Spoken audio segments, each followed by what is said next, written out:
Buat teman-temanku, yang baru gabung, bisa cek di playlist, untuk urutan videonya. Bab 713, Dua Binatang Buas Besar. Seolah-olah dia takut Su Zimo akan menyesali sesuatu, Duan Qingping berkata dengan tergesa-gesa, karena itu masalahnya, kita akan membiarkan mereka berdebat. Meskipun dia mengatakan itu adalah spar, semua orang tahu bahwa begitu makhluk roh di kedua sisi mulai bertarung, darah akan tumpah dan tidak ada belas kasihan yang akan ditunjukkan. Duan Qingping dan Wu Feng bertukar pandang, keduanya bisa melihat kegembiraan di wajah satu sama lain. Sebelumnya, mereka berpura-pura lemah dengan sengaja dengan mengklaim bahwa makhluk roh mereka biasa-biasa saja, untuk berpikir bahwa Su Zimo akan dibodohi dengan begitu mudah. Duan Qingping mencibir dalam hati, meskipun penjelmaan monster ini memiliki reputasi yang cukup baik, dia mungkin tidak seberapa. Bahkan monyet roh yang dipelihara olehnya sangat bersemangat seperti orang bodoh. Duan Qingping dan Wu Feng memiliki ekspresi santai, yakin akan kemenangan mereka. Di sisi lain, Su Zimo memiliki ekspresi tenang dan tatapannya sedalam lautan, tidak ada yang bisa membaca pikirannya. Little Fatty dan Si Jian memiliki ekspresi aneh di wajah mereka. Keduanya telah menyaksikan kekuatan monyet secara pribadi sebelumnya. Meskipun monyet iblis itu tampak seperti garis keturunannya yang biasa, itu jelas tidak kalah dengan binatang buas dalam kekuatan tempur. Singa emas memiliki ekspresi beku saat dia mencoba yang terbaik untuk terlihat khawatir. King dan rubah kecil mencoba yang terbaik untuk menyembunyikan rasa geli mereka. Harimau roh itu menyeringai jahat, tampak sebagai pria perkasa dan wanita ular seolah-olah dia sedang melihat dua mayat. Mereka memiliki pemahaman yang lebih baik tentang monyet. Jika kekuatan misterius dalam garis keturunan monyet dipaksa keluar dan memasuki keadaan mengamuk, bencana pasti akan terungkap. Pada saat itu, monyet tidak akan bisa mengenali dan akan menyerang siapapun bahkan jika itu adalah Su Zimo. Tak lama, sebuah ruang terbuka di jalan panjang. Jumlah pembudidaya yang berkumpul meningkat dan kerumunan terbentuk. Monyet sudah memasuki medan perang dan memutar lehernya untuk meregangkan. Pria perkasa dan wanita ular membentuk segitiga di hadapannya. Dengan ekspresi mengejek, pria perkasa itu berkata perlahan, "Monyet iblis, belum terlambat bagimu untuk menyesal sekarang." Menyesali. Monyet memutar matanya dan berlari ke arah pria perkasa dengan langkah besar sambil mengutuk, "Sesali ibumu." Ledakan. Dia menjaga dadanya dengan tangan kirinya dan tangan kanannya melebar saat dia melemparkan pukulan dengan itu. Ukuran tinjunya tumbuh dan menyerupai segel hitam kehijauan raksasa yang turun dari langit.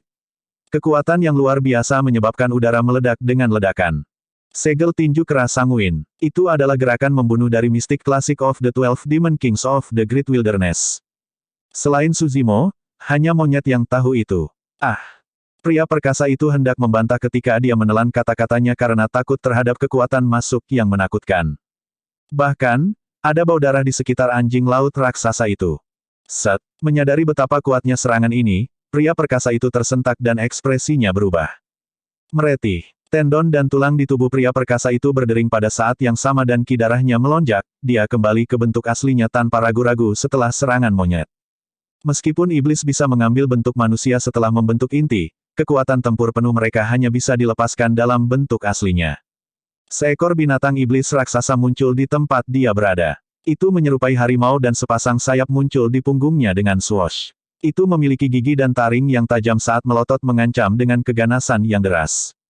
Ah, ini Kyongki. Kyongki adalah salah satu dari 4 binatang buas kuno yang hebat. Hampir tidak mungkin untuk menangkapnya hidup-hidup dan menjinakkannya setelahnya. Duan Qingping benar-benar beruntung.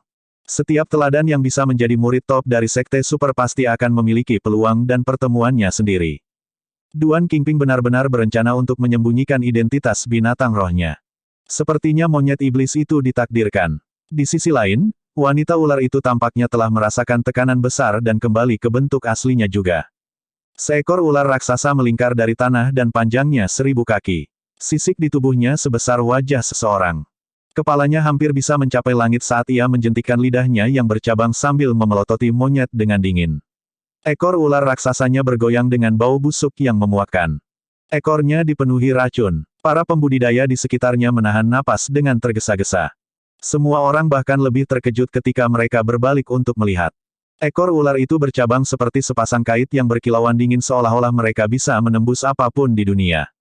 Surga, itu ular kait. Binatang buas berdarah murni lainnya. Duan Qingping dan Wu Feng datang dengan persiapan. Binatang iblis Su Zimo pasti akan mati. Bahkan di medan perang kuno, binatang buas berdarah murni jarang terlihat. Bahkan jika mereka terlihat, hampir tidak mungkin untuk menangkap mereka hidup-hidup dan memaksa mereka untuk bersumpah darah. Tapi sekarang, monyet biasa bertarung melawan dua binatang buas berdarah murni, bukankah monyet itu akan dicabik hidup-hidup? Bang! Monyet sudah tiba di depan Qiyongqi dan anjing laut raksasa itu turun dengan ganas. Qiyongqi mengangkat tangannya untuk bertahan dan ki darahnya melonjak dengan deras saat suara kekalahan bergema.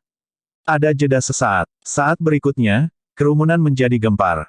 Tepat di depan tatapan yang tak terhitung jumlahnya, tubuh besar Qiyongqi dikirim terbang dan jatuh ke tanah, berguling-guling di jalan yang panjang untuk waktu yang lama sebelum berhenti. Itu terlempar oleh binatang iblis yang tampaknya biasa. Seberapa kuat kekuatan ledakan itu? Apa latar belakang monyet iblis itu sehingga ia bisa mengirim Qiyongqi, salah satu dari 4 binatang buas kuno yang hebat, terbang? Set, set, set, embusan angin jahat menyambutnya. Ekor raksasa ular itu menyapu seperti pilar penusuk surgawi. Itu memiliki kekuatan yang menakutkan saat pasir dan kerikil terbang bahkan sebelum tiba. Monyet tidak bergerak sama sekali dan menyalurkan ki darahnya. Menjangkau, dia membuka telapak tangannya dan meraih ekor ular yang masuk secara langsung. Bang! Lempengan batu di bawah kaki monyet meledak seketika. Namun, monyet tidak bergerak sama sekali melawan serangan kekuatan penuh dari ular kait. Kilatan dingin melintas di mata ular kait. Sapuan ekornya hanyalah gerakan pertamanya. Gerakan membunuhnya yang sebenarnya datang dari kait ularnya setelahnya. Alasan mengapa mereka disebut ular kait adalah karena cara mereka yang paling menakutkan adalah kait di ekor mereka. Sepasang kait itu sangat tajam dan ketika dikultivasikan ke puncak, mereka bahkan bisa menembus senjata roh yang sempurna. Tidak hanya itu, kail tersebut mengandung racun beracun. Kebanyakan makhluk hidup akan meledak menjadi nanah dalam 10 napas jika mereka terkena kait. Ekor ular menyapu seperti pilar batu dan cambuk baja. Namun, setelah monyet meraihnya dengan kedua tangan, ekor ular itu lemas. Seolah-olah ia memiliki kehidupannya sendiri, ia bergerak dengan tidak biasa dan mendorong ke arah kaki monyet. Puff! Monyet tidak bisa menghindar tepat waktu dan 2 lubang berdarah muncul di kakinya. Mendesis. Ular kait tersenyum. Di matanya, monyet sudah menjadi orang mati. Bahkan binatang buas berdarah murni hanya bisa bertahan sedikit lebih lama melawan penyebaran racun beracun tetapi mereka juga akan mati cepat atau lambat. Ekspresi monyet tidak berubah tetapi lututnya lemas dan dia hampir jatuh. Namun, kilatan darah di matanya meningkat dan dia segera berdiri setelah tubuhnya mengembang saat dia meraung ke langit. Serangan itu membuat monyet benar-benar marah. Bab 714, betapa pahitnya, ini menyebalkan. Inti dalam di dada monyet bersirkulasi secara fanatik dan ki darahnya melonjak. Seketika, dia kembali ke bentuk aslinya dengan tubuh yang melebar dan keganasan yang sangat kuat. Mengaum, monyet melotot dengan mata merahnya dan menjerit memekakkan telinga. Ah! Banyak pembudidaya yang menonton di sekitarnya berseru dan ekspresi mereka berubah. Beberapa pembudidaya bahkan lebih buruk dan bahkan mundur beberapa langkah dengan naluri melawan kekuatan ki iblis. Monyet meraih ekor ular kait dengan kedua tangan dan menggali dagingnya dengan 10 jari yang kuat. Ketika dia mengerahkan kekuatan di lengannya, otot-ototnya menonjol dan tampak seperti batu yang jelas. Peses! Ular kait mendesis ke udara dalam kekacauan. Dengan kekuatan dewa, monyet mengangkat ular raksasa dari ekornya dan mengayunkannya di udara dengan busur besar sebelum menghancurkannya ke tanah dengan keras. Ada teriakan dan kerumunan sudah bubar. Para pembudidaya di kota sangat waspada dan telah mundur saat mereka merasakan ada sesuatu yang salah. Ledakan. Disertai dengan ledakan yang memekakkan telinga, tubuh ular kait menghantam tanah dengan keras dan menciptakan celah sepanjang 1000 kaki. Pasir dan kerikil beterbangan kemana-mana bersama daging dan darah. Semua pembudidaya yang menonton di sekitarnya meringis dengan keterkejutan yang luar biasa di mata mereka. Itu terlalu kejam. Jika mereka berada di posisi ular kait, mereka akan dihancurkan menjadi lumpur oleh serangan itu. Ular kait mengejang di tanah saat dia mengeluarkan suara tragis yang gagap dengan luka di sekujur tubuhnya. Meskipun dia adalah binatang buas berdarah murni, dia tidak bisa menahan serangan menakutkan monyet. Dia benar-benar tidak menyangka monyet menjadi lebih menakutkan dan menghasilkan kekuatan yang mengejutkan setelah dia terkena racunnya. Monyet sedikit terengah-engah. Sebenarnya, racun ular kait agak mematikan dan sudah memasuki tubuhnya. Namun, racun itu memicu kekuatan misterius dalam garis keturunannya dan kedua kekuatan yang berbeda itu saling memakan satu sama lain. Tidak ada pihak yang bisa mengalahkan yang lain dalam waktu singkat dan kebuntuan itu adalah alasan mengapa dia tidak jatuh. Bahkan Duan Qingping yang licik tidak bisa lagi tersenyum. Ekspresi Wu Feng bahkan lebih gelap. Di sisi lain, Qiongqi dikirim terbang jauh oleh pukulan monyet. Tulangnya hampir patah saat berjuang untuk berdiri. Astaga, Qiongqi melebarkan sayapnya dan turun dari langit, menerjang ke arah monyet dengan kejam. Dentang, dentang, itu menjangkau dengan cakar yang sangat tajam yang berkilauan dingin ke arah kepala monyet. Pada saat yang sama, Qiongqi mengangkat kepalanya dan membuka mulutnya untuk memperlihatkan taring yang satu lebih tajam dari yang lain untuk mengunyah leher monyet. Monyet akan dikutuk tidak peduli apakah dia tergores atau digigit oleh Qiongqi. Berdiri tanpa bergerak di tempat, monyet mengangkat kepalanya dan melotot dengan mata merahnya. Dia tidak menghindar atau menghindar dan tiba-tiba menyerang balik dengan ganas. Retakan, retakan, retakan, monyet mengulurkan kedua tangan. Suara tulang retak dan tendon berkedut bisa terdengar keras dari lengan berototnya. Tepat di depan tatapan yang tak terhitung jumlahnya, urat kedua lengan terentang dan daging mereka dipenuhi darah, mengembang lebih dari 3 kaki secara instan. Meskipun Qiongqi memiliki inisiatif, perubahan mendadak menyebabkannya berada dalam posisi pasif. Sebelum taringnya bisa mencapai monyet, lengan yang terakhir sudah direntangkan dekat dengannya. Qiongqi mengubah taktik pada menit terakhir dan meraih lengan monyet dengan telapak tangannya sambil menggigit ke arah telapak tangan monyet yang mendekat. Bang! Monyet berhasil meraih rahang Qiongqi sebelum yang terakhir bisa menggigit. Ledakan! Mata merah monyet bersinar terang saat dia melolong marah, menarik Qiongqi turun dari udara dan menghancurkannya ke tanah dengan keras. Pukulan itu menyebabkan kepala Qiongqi berputar dan rasanya seperti tulangnya akan patah. Kulitnya sudah terbelah dan hampir pingsan karena rasa sakit. Situasinya tidak jauh lebih baik daripada ular kait. Sebelum bisa bereaksi, sebuah kaki menginjak tubuh bagian bawahnya dengan kekuatan yang menggelegar. Suara tulang retak bisa terdengar. Grawr. Qiongqi menjerit kesakitan. Monyet menginjak tubuh bagian bawah Qiongqi dengan satu kaki sambil meraih rahang atas dan bawahnya dengan kedua tangan. Dia memiliki tatapan liar saat dia menghancurkannya ke lututnya sendiri. Jepret. Jeritan tragis itu berhenti. Rahang atas dan bawah Qiongqi dicabik-cabik oleh monyet dan otaknya dihancurkan menjadi lumpur, ia tidak mungkin mati lagi. Para pembudidaya yang menonton tercengang. Ini adalah hasil yang tidak diharapkan oleh siapapun. Qiongqi adalah salah satu dari 4 binatang buas kuno yang besar. Bahkan di zaman kuno, ia mendominasi hutan dan merupakan binatang iblis yang unggul, siapa yang mengira bahwa ia akan dibunuh oleh monyet iblis yang tampaknya biasa. Su Zimo tidak terkejut dan memiliki ekspresi tenang. Selain dia dan Night Spirit, monyet memiliki kekuatan tempur paling menakutkan di antara 7 saudara kandung. Meskipun 2 binatang buas berdarah murni itu memiliki latar belakang yang kuat, mereka bukan tandingan monyet. Memikirkan Night Spirit, bayangan hitam yang menyerupai hantu yang dilapisi dengan sisik dingin dan memiliki ekor yang tajam melintas di benak Su Zimo. Night Spirit adalah pembunuh alami. Setiap kali dia menyerang, Su Zimo akan selalu terkagum-kagum. Pembunuhannya bersih tanpa tindakan yang tidak perlu. Jika Night Spirit yang melawan ini, 2 binatang buas berdarah murni akan menjadi bangkai dalam beberapa gerakan. Ekspresi Duan Qingping menjadi gelap tetapi kembali normal dalam beberapa saat. Awalnya, mereka ingin membunuh binatang roh Su Zimo dengan tiang ini dan dengan mudah mengganggu yang terakhir. Selama Su Zimo gelisah dan diserang di dalam Myriad Phenomenon City, Naschen Souls yang mendukung mereka akan memiliki alasan yang cukup untuk menyerang dan membunuh Su Zimo di jalanan. Namun, mereka salah perhitungan. Wanita ular, kembali. Wu Feng berteriak dengan tergesa-gesa ketika dia menyadari bahwa pertempuran sudah hilang, dia tidak ingin binatang rohnya berakhir dalam keadaan yang sama dengan Qiongqi. Ular kait mematuhi dan disegarkan sejenak, merayap tubuhnya ke arah Wu Feng. Mencoba melarikan diri, monyet mencibir dan menginjak tanah. Seketika, tubuhnya melintas dan dia berlari dengan kecepatan yang sangat cepat. Bang! Menginjak pinggang ular kait, monyet mengerahkan kekuatan di kakinya dan hampir membelah tubuh ular kait menjadi 2. Ah! Ah!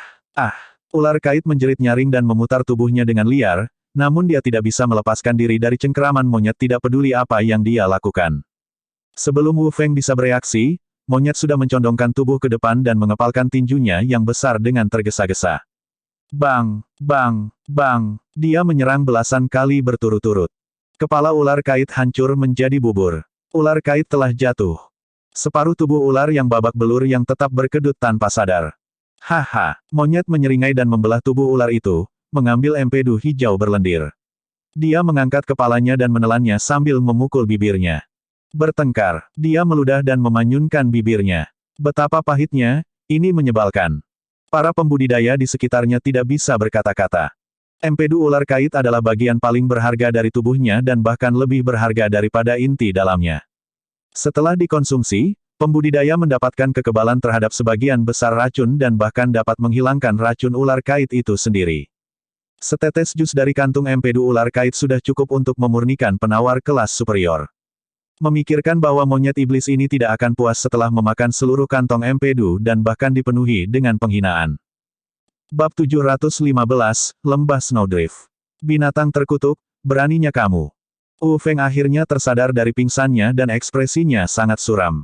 Dia memelototi monyet dengan niat membunuh yang dalam dan melepaskan energi roh inti emasnya sambil memanggil pedang terbang. Tatapan Su Zimo menjadi dingin. Selama Wu Feng berani bergerak, dia akan menyerang dan menghancurkan pria ini sampai mati dengan telapak tangannya. Aura Wu Feng baru saja melonjak ketika dia bergidik. Tangan Su Zimo ternoda oleh banyak darah paragon, satu tatapan darinya membawa aura sombong dan penindasan yang menakutkan. Kakak Wu, Duan Qingping adalah yang pertama bereaksi saat dia menahan lengan Wu Feng dan menggelengkan kepalanya dengan lembut. Niat membunuh di mata Wu Feng menghilang. Dia mengambil napas dalam-dalam sebelum menenangkan diri dan menarik kembali pedang terbangnya. Monyet melirik mereka berdua dari sudut matanya sebelum mendengus dan kembali ke sisi Su Zimo. Ini hampir merupakan kemenangan yang sempurna baginya. Meskipun dia terluka juga, itu adalah luka luar dan tulang serta tendonnya tidak terpengaruh. Setelah dia menelan empedu ular, ancaman terbesar baginya, racun ular kait, sudah terhalau.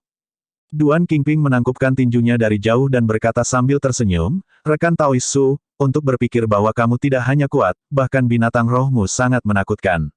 Saya terkesan. Su Zimo mengerutkan kening. Fakta bahwa Duan Qingping dapat tersenyum meskipun mengalami kerugian besar berarti dia sedang merencanakan sesuatu yang jauh lebih besar. Duan Qingping tersenyum. Rekan Taois Su, alasan mengapa kami di sini sebenarnya untuk mengundang Anda ke perjamuan. Ini dia. Jantung Su Zimo berdetak kencang. Ini mungkin motif mereka yang sebenarnya. Duan Qingping melanjutkan, para tetua dari 3 sekte abadi kami telah mendengar reputasi Anda untuk waktu yang lama juga. Mereka telah menyiapkan jamuan makan khusus untukmu dan kami ingin mengundangmu untuk berkumpul.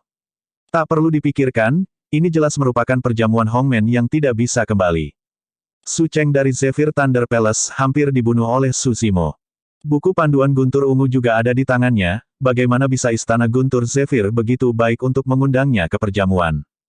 Pertempuran di bawah istana Kaisar Manusia 20 tahun yang lalu mengejutkan dunia.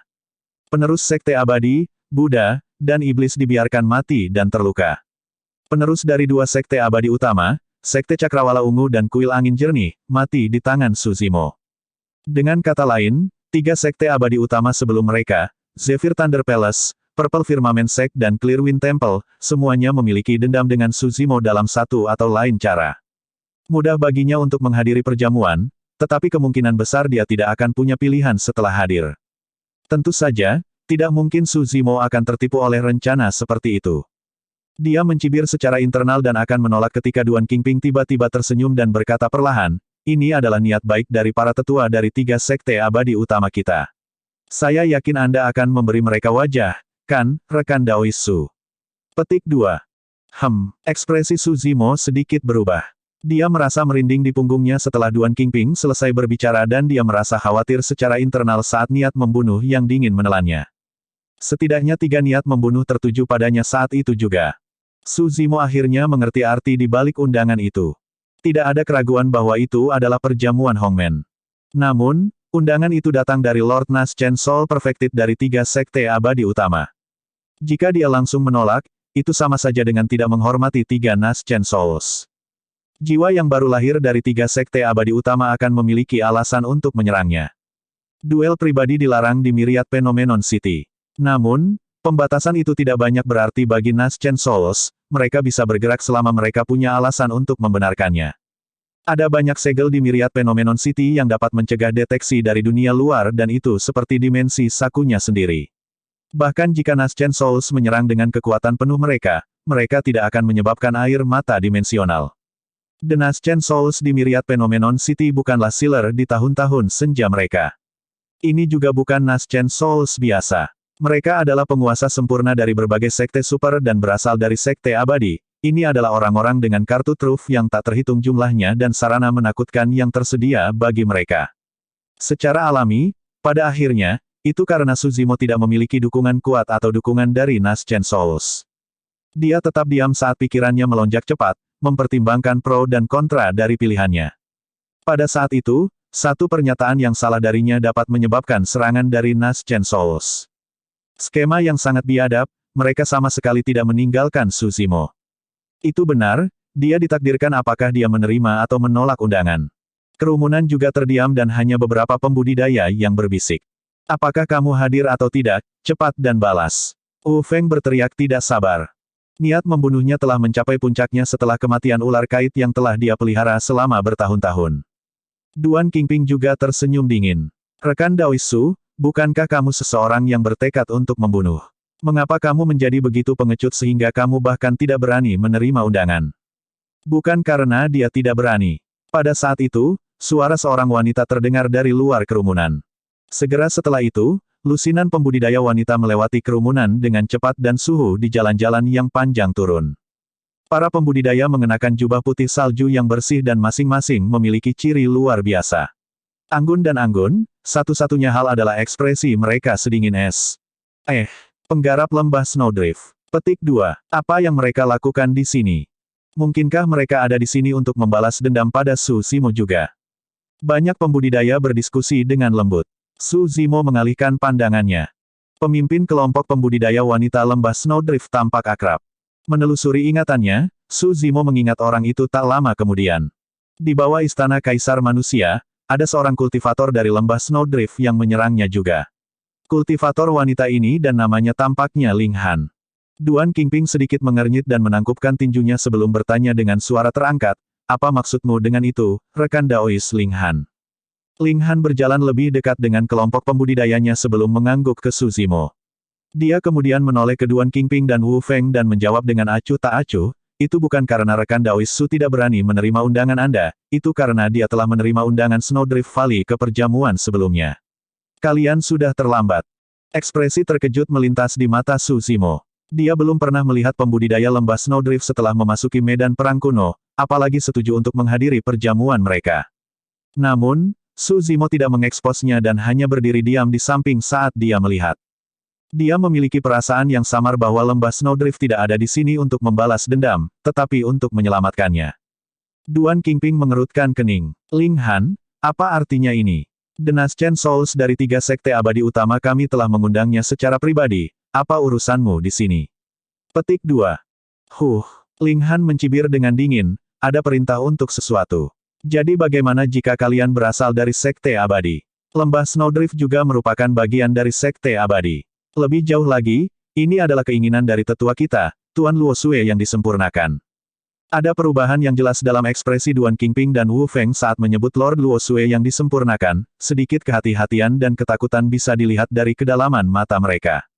Pada saat yang sama, Su Zimo samar-samar bisa merasakan dengan persepsi rohnya bahwa aura lain telah muncul di kehampaan. Itu sangat mengerikan dan melindungi kelompok Su Zimo, menghadapi 3 aura pembunuh lainnya dalam pertikaian.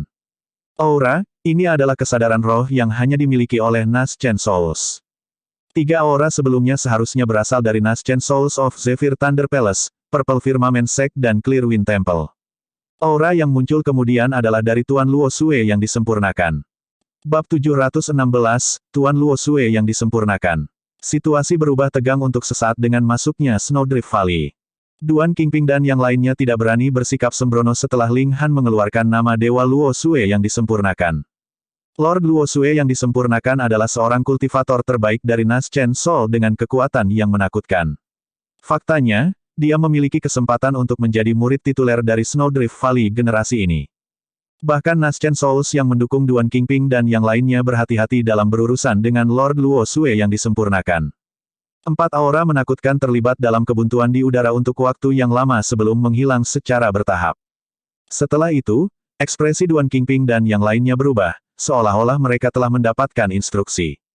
Wu Feng marah saat dia mencengkeram tinjunya dan memelototi Su Zimo dan monyet sebelum mendengus. Setelah hening sejenak, Duan Qingping berkata dengan kepalan tangan, karena itu masalahnya, kami tidak akan memaksanya. Namun, saya harus mengingatkan Anda, rekan Daois Su, ada banyak orang yang memiliki niat terhadap Anda di Myriad Phenomenon City. Harus diwaspadai. Meskipun Duan Qingping tidak menunjukkan siapapun, dia jelas mengacu pada lembah Snowdrift. Duan Qingping, apa maksudmu? Ling Han berteriak dengan tatapan dingin, jika kamu memiliki sesuatu dalam pikiranmu, katakan. Jangan bertele-tele. Petik 2. Aku tidak menyebutkan siapa orang-orang itu. Mengapa Anda menjadi marah, rekan Daois Ling Han? Duan Qingping terkekeh pelan dan berbalik untuk pergi bersama semua orang dari Clearwind Temple tanpa mengatakan apa-apa lagi. Para pembudidaya Istana Guntur Zephyr dan Sekte Cakrawala Ungu segera menyusul. Ling Han menoleh ke Su Zimo dan bertanya dengan lembut dengan tatapan bertanya, rekan Taois Su, ikuti aku. Baik, kali ini, Su Zimo mengangguk tanpa ragu. Dia secara alami dapat mengatakan bahwa Duan Qingping sedang mencoba untuk menabur perselisihan di antara mereka. Pada saat yang sama, dia tidak memiliki perseteruan yang mendalam dengan Snowdrift Valley. Satu-satunya hal yang mengejutkan adalah bahwa Ling Han terluka oleh Su Zimo di bawah Istana Kaisar Manusia 20 tahun yang lalu. Kerumunan yang menyaksikan bubar saat kelompok Su Zimo pergi.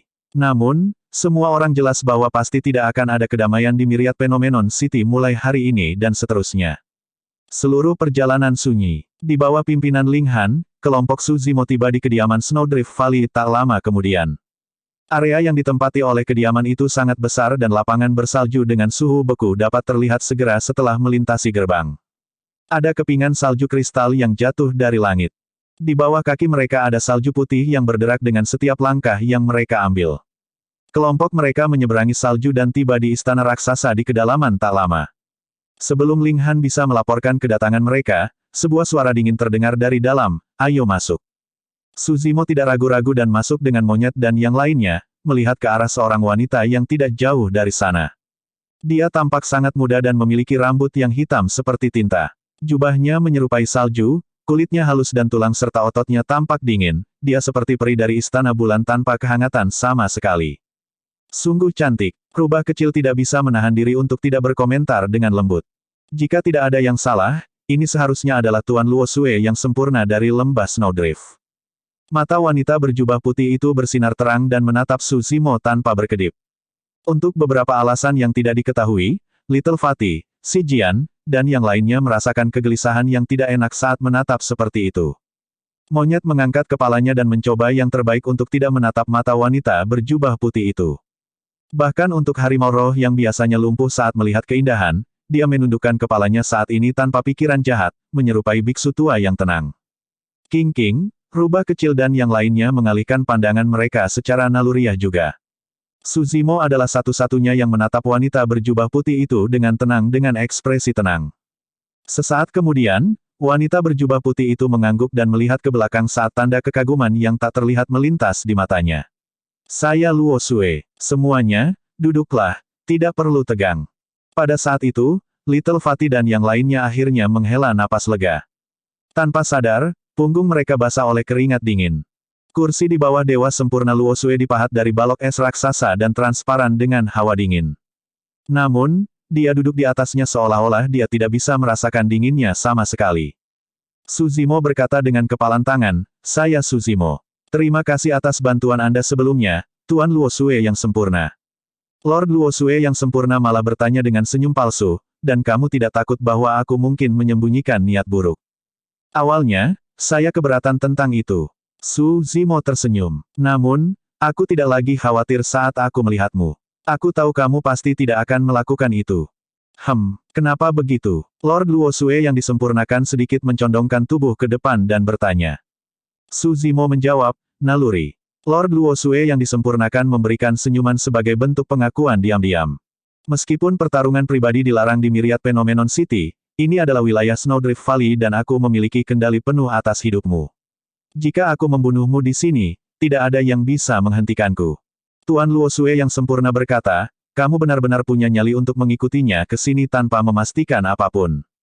Dengan kata-katanya, Tuan Luo Xue yang disempurnakan memberitahu Su Zimo bahwa itu adalah rencana dari 3 sekte besar, Istana Guntur Zephyr, Sekte Cakrawala Ungu, dan Kuil Angin Cerah.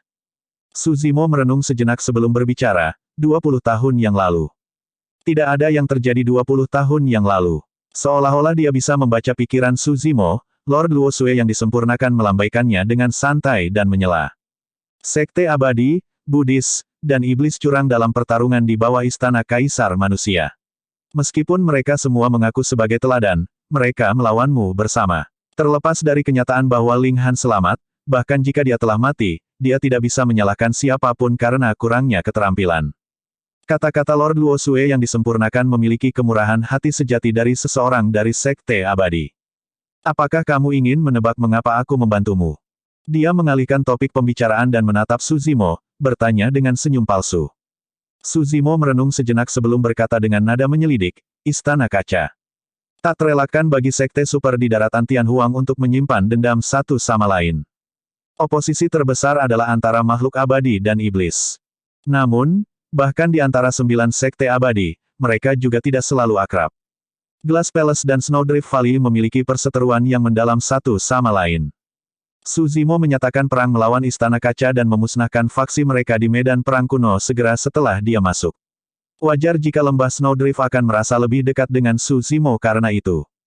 Itu salah satu alasannya. Alasan lain adalah karena saya juga penasaran secara pribadi dan ingin melihat Anda.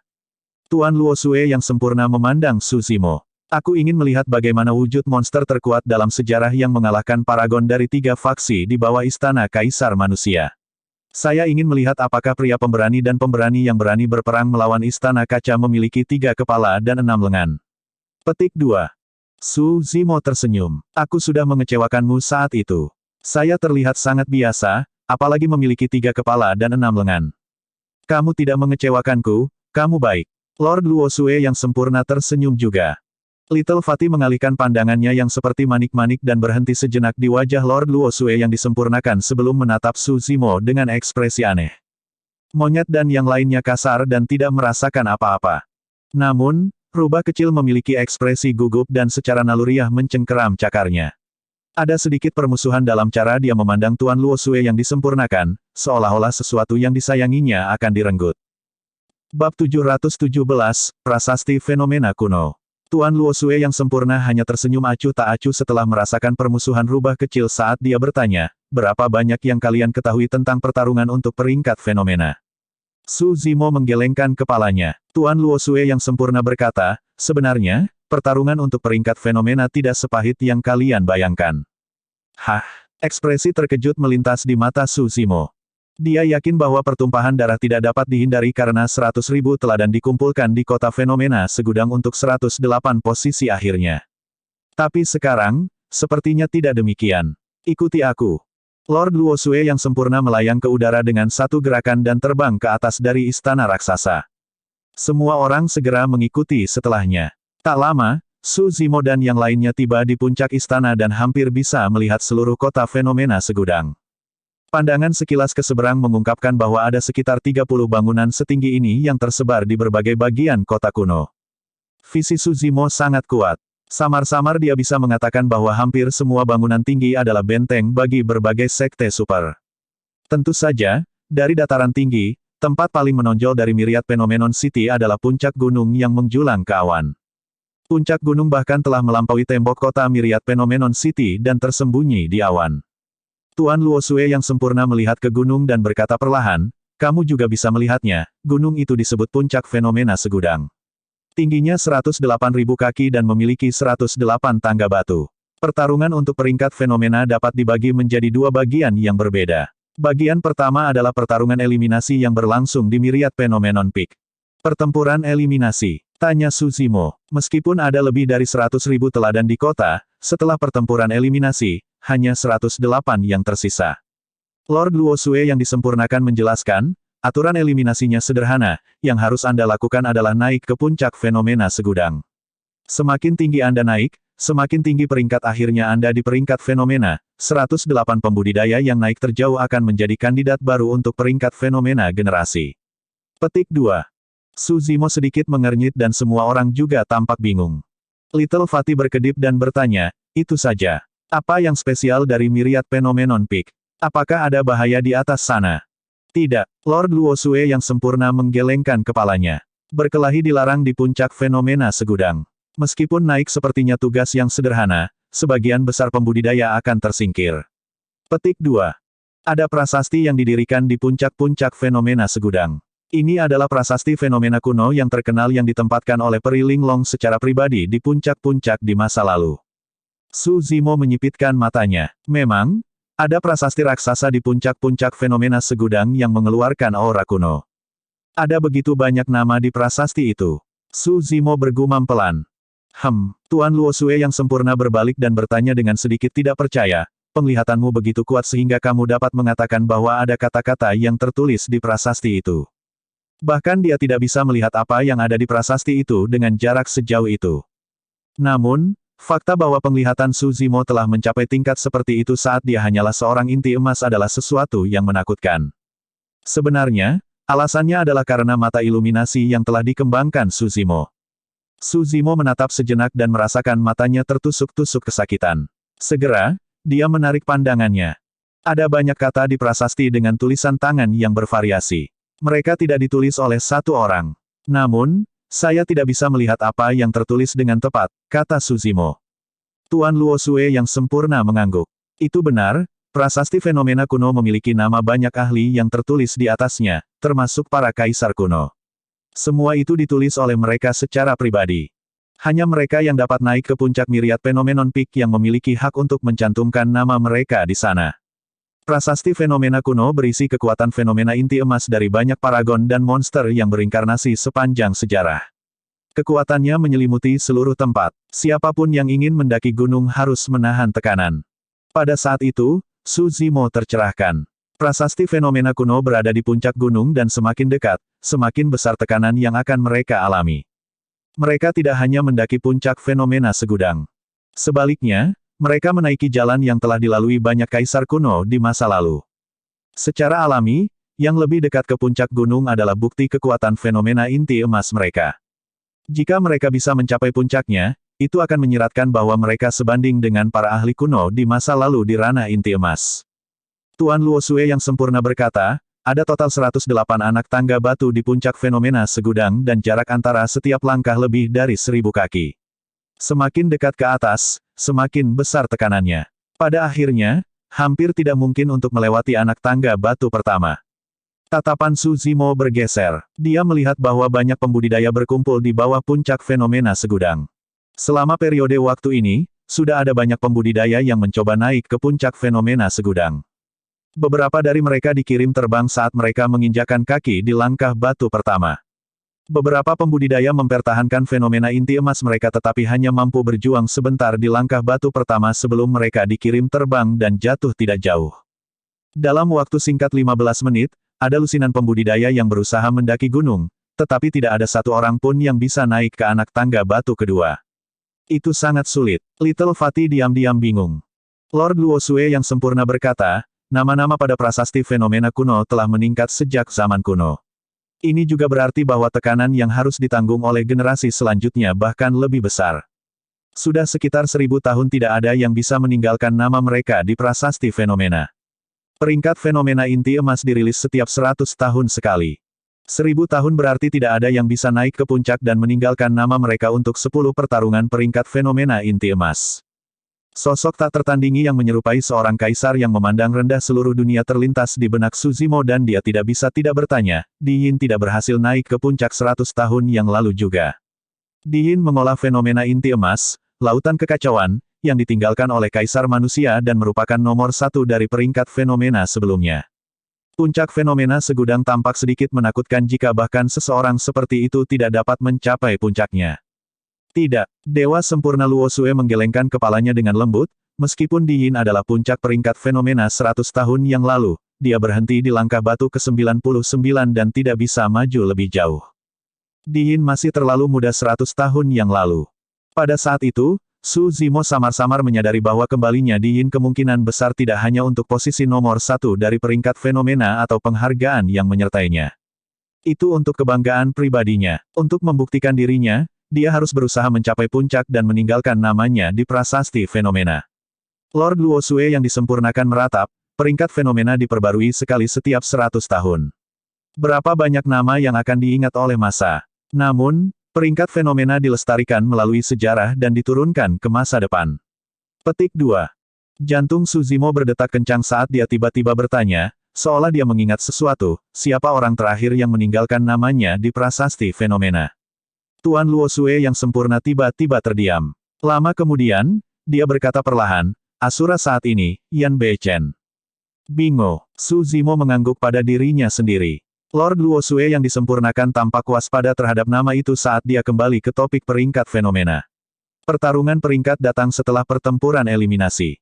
Setelah pertempuran eliminasi, peringkat dari 108 pembudidaya hanyalah penempatan awal.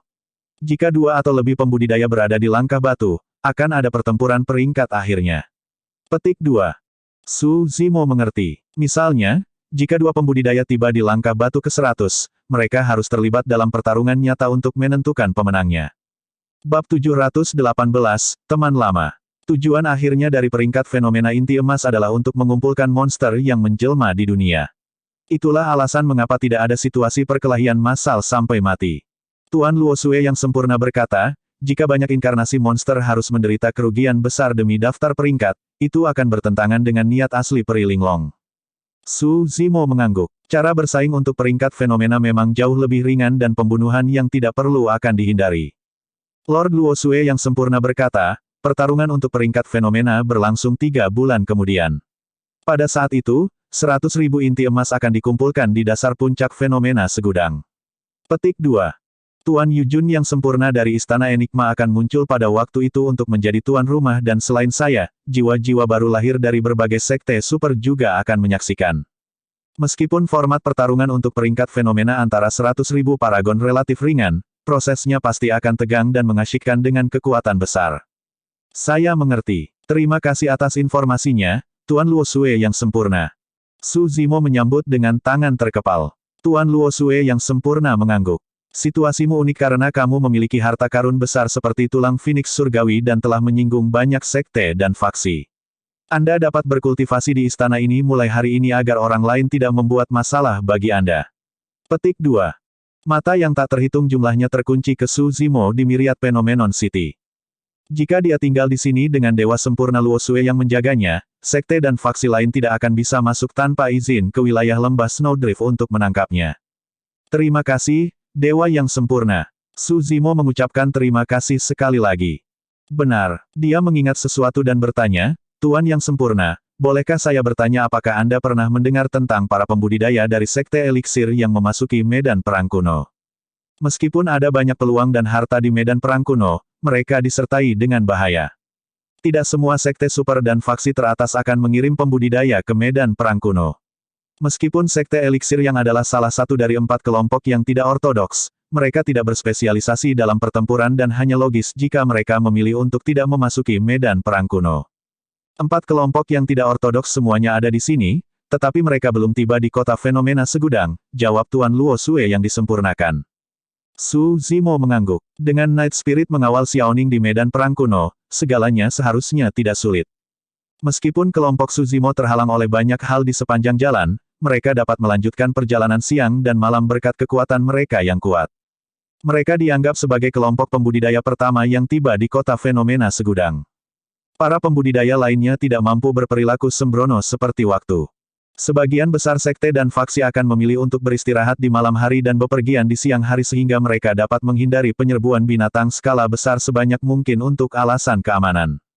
Setelah merenung sejenak, Suzimo bertanya lagi, apakah ras dewa muncul di Myriad Phenomenon City? Ekspresi sempurna Lord Luosue berubah drastis saat dia berputar saat menyebutkan kata, ras dewa. Dia memelototi Suzimo dengan mata cerah dan bertanya perlahan, kamu pernah melihat ras dewa? Saya memiliki. King berdiri ke depan dan berkata dengan keyakinan. Apa alasan ras dewa datang ke sini? Lord Luosue yang sempurna mengernyitkan alisnya dengan ekspresi muram. Sesaat kemudian, dia melambaikannya. Kalian bisa istirahat di sini dulu. Jangan ragu untuk memberitahu para pembudidaya lembah Snowdrift dan datang mencari saya jika Anda memerlukan sesuatu. Petik 2. Baik, semua orang menjawab. Istana itu sangat luas dan banyak ruangan disediakan untuk budidaya. Suzimo dan yang lainnya memilih beberapa kamar kultivasi secara acak dan tinggal untuk sementara waktu. Seiring berjalannya waktu, jumlah pembudidaya yang berkumpul di Myriad Phenomenon City meningkat dan dipenuhi dengan kehidupan. Dari waktu ke waktu, Istana Lembah Snowdrift akan menerima berita tentang kedatangan paragon atau inkarnasi monster tertentu atau bagaimana beberapa dari mereka naik ke puncak fenomena segudang. Pada titik kultivasinya ini, inti dalam Suzimo sudah mencapai puncaknya dan berada pada kondisi sempurna, dia bisa menerobos kapan saja setelah meninggalkan medan perang kuno. Itu hampir sama baginya di ranah inti emas, tidak akan lama sebelum dia merasakan peluang untuk terobosan selama dia terus berkultivasi. Hari ini, Suzimo sedang berkultivasi di kamarnya ketika dia menerima pesan suara di luar pintu. Rekan Daois Su, ada orang-orang dari Sekte Seribu Bangau di sini untuk melihat Anda. Suara seorang kultivator lembah Snowdrift terdengar. Sekte Seribu Bangau. Jantung Suzimo berdetak kencang saat dia bangkit dan berkata, tolong undang sesama Taois dari Sekte Seribu Bangau masuk. Semuanya, ayo pergi dan bertemu teman lama. Suzimo mengetuk pintu Little Fatty dan yang lainnya. Siapa? Little Fatty menggeliat dan berjalan keluar dengan mata mengantuk. Kau akan segera tahu. Suzimo tersenyum dan berjalan keluar terlebih dahulu. Semua orang baru saja memasuki aula ketika beberapa pembudidaya masuk dari luar. Mereka semua perempuan dan bangau roh yang rumit terukir di lencana sekte di pinggang mereka. Pemimpin mereka memiliki ekspresi dingin dan fitur seperti peri, seolah-olah tidak ada yang bisa mengganggunya. Mata Little Fatty melebar dan dia menggosoknya dengan keras sambil berseru, Sister Lengrou. Ekspresi pembudidaya wanita dari Tousan Kren Sek awalnya dingin. Ketika dia mendengar suara itu dan berbalik untuk melihat pria gemuk dan berjubah hijau di seberangnya, sedikit kegembiraan muncul di matanya. Ini adalah Lengrou yang telah bergabung dengan Tousan Kren Sek 20 tahun yang lalu. Lengrou telah banyak berubah setelah bertahun-tahun dan sikapnya lebih dingin dari sebelumnya. Namun, ada kehangatan dalam cara dia memandang Suzimo, Little Fatty, dan yang lainnya. Saat dia mendengar bahwa murid Sekte Seribu Bangau ada di sini, Suzimo memikirkan Lengrou. Hahaha, tiba-tiba terdengar gelak tawa dari luar. Segera setelah itu, seorang pria memasuki istana dengan jubah berkibar. Dia tampan dan memiliki ekspresi senang saat dia tersenyum ke arah Suzimo dan yang lainnya. Bagaimana saya bisa hilang dari reuni dengan teman-teman lama? Kakak senior Ji, Little Fatty berseru lagi dengan kebahagiaan di matanya. Itu adalah Ji Chengtian yang telah bergabung dengan Sekte Elixir yang 20 tahun yang lalu. Suzimo, Little Fatty, Lengrou dan Ji Chengtian tidak hanya menjadi murid dari Ethereal Peak, mereka bahkan telah mengalami hidup dan mati bersama. Suzimo berkata dengan keras dengan kepalan tangan, Kakak Ji, kamu terlihat baik seperti biasanya. Bagaimana kabarmu? Haha, Ji Chengtian tertawa terbahak-bahak. Aku tidak bisa dibandingkan denganmu. Sepanjang tahun-tahun ini, bahkan di benua tengah, saya dapat mendengar beberapa berita tentang Anda. Detailnya bahkan lebih menakutkan setelah Anda memasuki medan perang kuno. Petik 2. Meskipun Lengrou tidak banyak bicara, senyum di wajahnya tidak hilang setelah dia melihat Suzimo, Little Fatty dan Ji Chengtian. Para pembudidaya Sekte Seribu Bangau semua terkejut melihat itu. Di Tousan Kren Sek, dia adalah kecantikan es terkenal yang tidak banyak bicara atau tersenyum. Untuk berpikir bahwa Lengrou tersenyum lebih dari yang dia lakukan selama 20 tahun terakhir di Tousan Kren Sek. Di negeri asing ini, tidak ada yang lebih membahagiakan daripada reuni dengan teman-teman lama. Suzimo terus melihat keluar istana, seolah sedang mengantisipasi sesuatu. Jangan khawatir, Xiaoning juga ada di sini. Dia di belakangku. Ji Chengtian mengibaskannya. Tang Yu sedang berinteraksi dengan para pembudidaya di lembah Snowdrift tapi aku menyelinap ke sini karena aku tidak bisa menunggu lebih lama lagi, haha. Serangkaian langkah kaki bisa terdengar tepat saat tawanya mereda. Tatapan Suzimo membeku secara bertahap. Tidak lama kemudian, lebih dari 10 pembudidaya tiba bersama. Di antara mereka, seorang kultivator wanita mengenakan jubah kuning samar dan memiliki fitur yang elegan. Dia memiliki sikap yang anggun dan wajahnya mirip Suzimo. Wanita berjubah kuning itu tidak lain adalah saudara perempuan Suzimo yang sudah bertahun-tahun tidak dilihatnya, Su Xiaoning. Kakak beradik itu tampaknya telepati dan langsung memperhatikan satu sama lain di antara orang banyak. Seketika, tatapan Suzimo melunak. Air mata seperti manik-manik menggenang di mata Xiaoning yang memerah saat dia mengerucutkan bibir ceri. Kata-kata berdesakan di tenggorokannya tanpa henti, akhirnya berubah menjadi teriakan. Saudara laki-laki.